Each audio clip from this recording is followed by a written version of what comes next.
তো বিধর্মীদের বই যদি ধর্মীয় বিষয়ে লেখা হয়ে থাকে তাহলে কিছুতেই তাদের ওখান থেকে আমাদের কোনো শিক্ষণীয় নেই। বাকি হলো বিধর্মীদের লেখা যদি ধর্ম বিষয়ক না হয়, জাগতিক কোনো অঙ্ক আছে, মহাকাশ বিজ্ঞান আছে, ভূতত্ত্ব বিজ্ঞান আছে, বৈজ্ঞানিক কোনো বা ডাক্তারি, যদিও এসব কিছুর মৌল বইগুলো সবই মুসলিমদের লেখা। মেডিকেল সায়েন্স বলেন, আজকাল কম্পিউটার সায়েন্স বলেন, অ্যাস্ট্রোনমি বা মহাকাশ বিজ্ঞান বলেন, ভূতত্ত্ব বিজ্ঞান বলেন, আসলে সর্বক্ষেত্রেই মৌলিক বইগুলো সব মুসলিমদেরই লেখা। তো সেখান থেকে পরবর্তীতে বিজ্ঞানের উন্মেষ হতে হতে হতে আজকে বহুদূর গড়িয়েছে।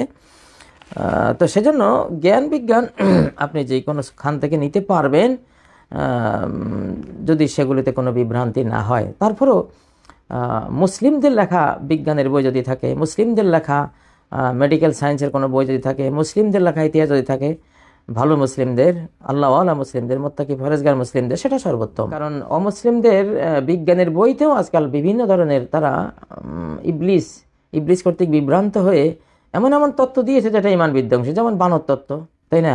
যেমন কিছুদিন আগে যেটা নিয়ে খুব তোলফাড়া হলো, ট্রান্সজেন্ডার তত্ত্ব। এইভাবে বিভিন্ন বিষয়ের উপস্থাপনার মধ্যে বিভিন্ন ধর্মবিরোধীভাবে তারা, বিশ্বাস বিরোধীভাবে তারা উপস্থাপন করে। সেই জন্য উত্তম হলো মুসলিম জাতির সদস্য হিসেবে আমরা মুসলিমদের লেখা বইগুলোই ফলো করব বেশি। তবে পাওয়া না গেলে তাদের থেকে আমরা জ্ঞান নেব, কিন্তু যেখানে যেখানে আমাদের কোরআন ও সুন্নাহর জ্ঞান বিজ্ঞানের সাথে সেটা বিরোধী হবে, সেটা বাদ, কোরআন সুন্নাহটা আমরা গ্রহণ করব। চূড়ান্ত বিচারে কোরআন সুন্নাহর দেয়া তথ্যগুলি সত্য হবে, মহাসত্য হবে, কোনো সন্দেহ নেই।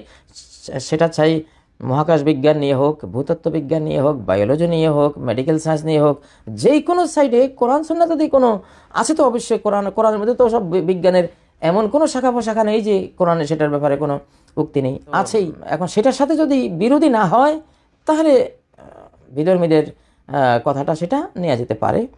আর যদি বিরোধী হয় কোরআনের বা হাদিসের, তাহলে ওটা বাদ, যেটা কোরআন সুন্নাহ আছে সেটাই নিতে হবে। তো এই জন্য যাচাই বাছাই করতে হবে। যে কোনো জ্ঞান বিজ্ঞানের তথ্য পেলে আলেমদেরকে জিজ্ঞাসা করতে হবে, বা আজকাল ইউটিউবে, ফেসবুকে, ইনস্টাগ্রামে, বিভিন্ন আপনি যেখানেই যান, আপনি সার্চ করলে আপনি মূল তথ্য পেয়ে যেতে পারেন, বা বড় বড় যারা জ্ঞানী গুণী আছে তাদের সাথে আপনি কথা বলে জানতে পারবেন। তলবুল ইলমি ফরিদাতুন আলা কুল্লি মুসলিম, জ্ঞান অন্বেষণ করা প্রত্যেক মুসলিমের উপরে ফরজ।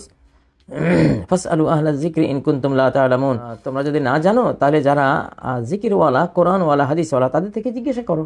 তাহলে জিজ্ঞাসা করার রাস্তা তো উন্মুক্ত। তো সেজন্য জ্ঞান বিজ্ঞান আসলে আমাদেরকে জানতে হবে, যে কোনো জায়গা থেকে আমরা জানতে পারবো। তবে আমাদের ইসলাম বিরোধী, কোরআন সুন্নাহ বিরোধী কোনো জ্ঞান আমাদের কাছে গ্রহণযোগ্য না। তো সেই জন্য আগে আপনাকে কোরআন শিখতে হবে, যথাসাধ্য নবীজির সুন্নাহ থেকেও শিখতে হবে। তাহলে আপনি জানতে পারবেন কোনটা কোরআনের সাথে সাংঘর্ষিক, কোনটা সাংঘর্ষিক নয়।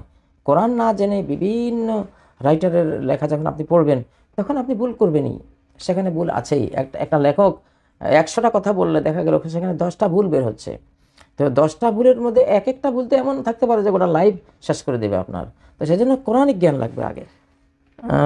আরেকটি প্রশ্ন করেছেন, প্রতি ওয়াক্ত সালাতের পর নফল সালাত পড়া যাবে কি?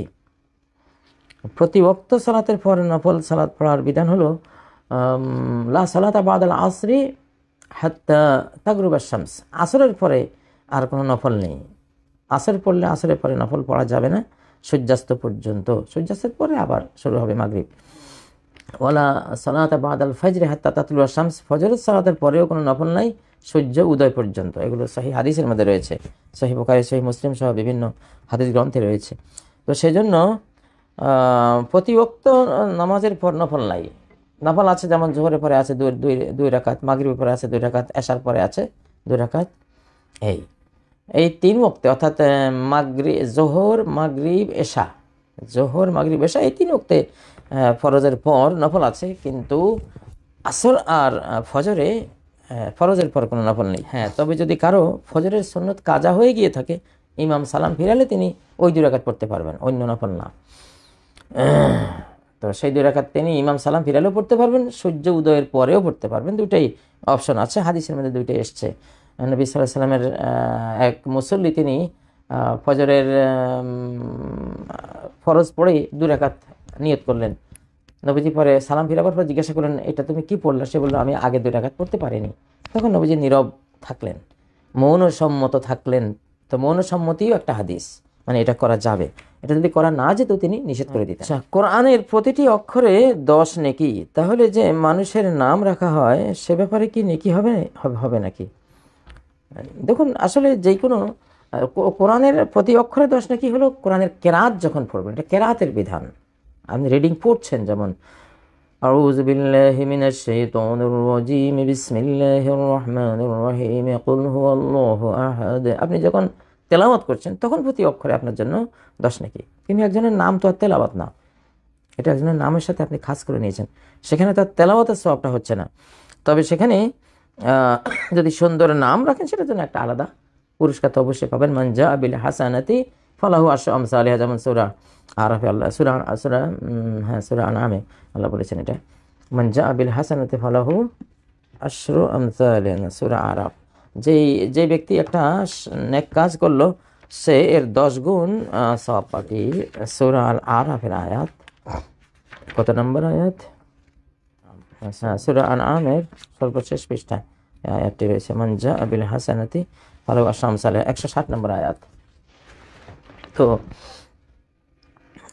তো সেটা হলো আপনি যে সুন্দর নাম রাখলেন, তাহলে সাম্মাহু বিইসমিন হাসান, সন্তানের সে নাম রাখলে একটা সুন্দর নাম, এটি হাদিসের মধ্যে নির্দেশিত। তো আপনি যদি এই হাদিসটির উপর আমল করেন, একটি সুন্দর নাম রাখেন। সুন্দর নাম কি? সবচেয়ে সুন্দর নাম আল্লাহর কাছে প্রিয় নাম হলো আব্দুল্লাহ, তারপরে হলো আব্দুর রহমান, তারপরে হলো সবচেয়ে সত্য নাম হলো হারেস, হাম্মাম। এবং আম্বিয়াদের নামে নাম রাখতে পারেন, ইব্রাহিম, ইসমাইল, ইসহাক, ইয়াকুব ইত্যাদি। বা আল্লাহর যে কোনো নামের সাথে আব্দ যুক্ত করে, যেমন আব্দুর রহমান, তারপরে আব্দুল মাজিদ, আব্দুল মুক্তাদির, আব্দুল কাদির, আব্দুল কাদের, আব্দুল খালেক, মানে আপনি যে কোনো নাম রাখলে এটা একটা হাসানা হলো, একটা পুণ্য হলো, সেটার আলাদা সওয়াব আপনি পাবেন। কিন্তু এটা কোনো কেরাত না যে প্রতি অক্ষরে এখানে সওয়াব লেখা হবে। আল্লাহু আ'লাম।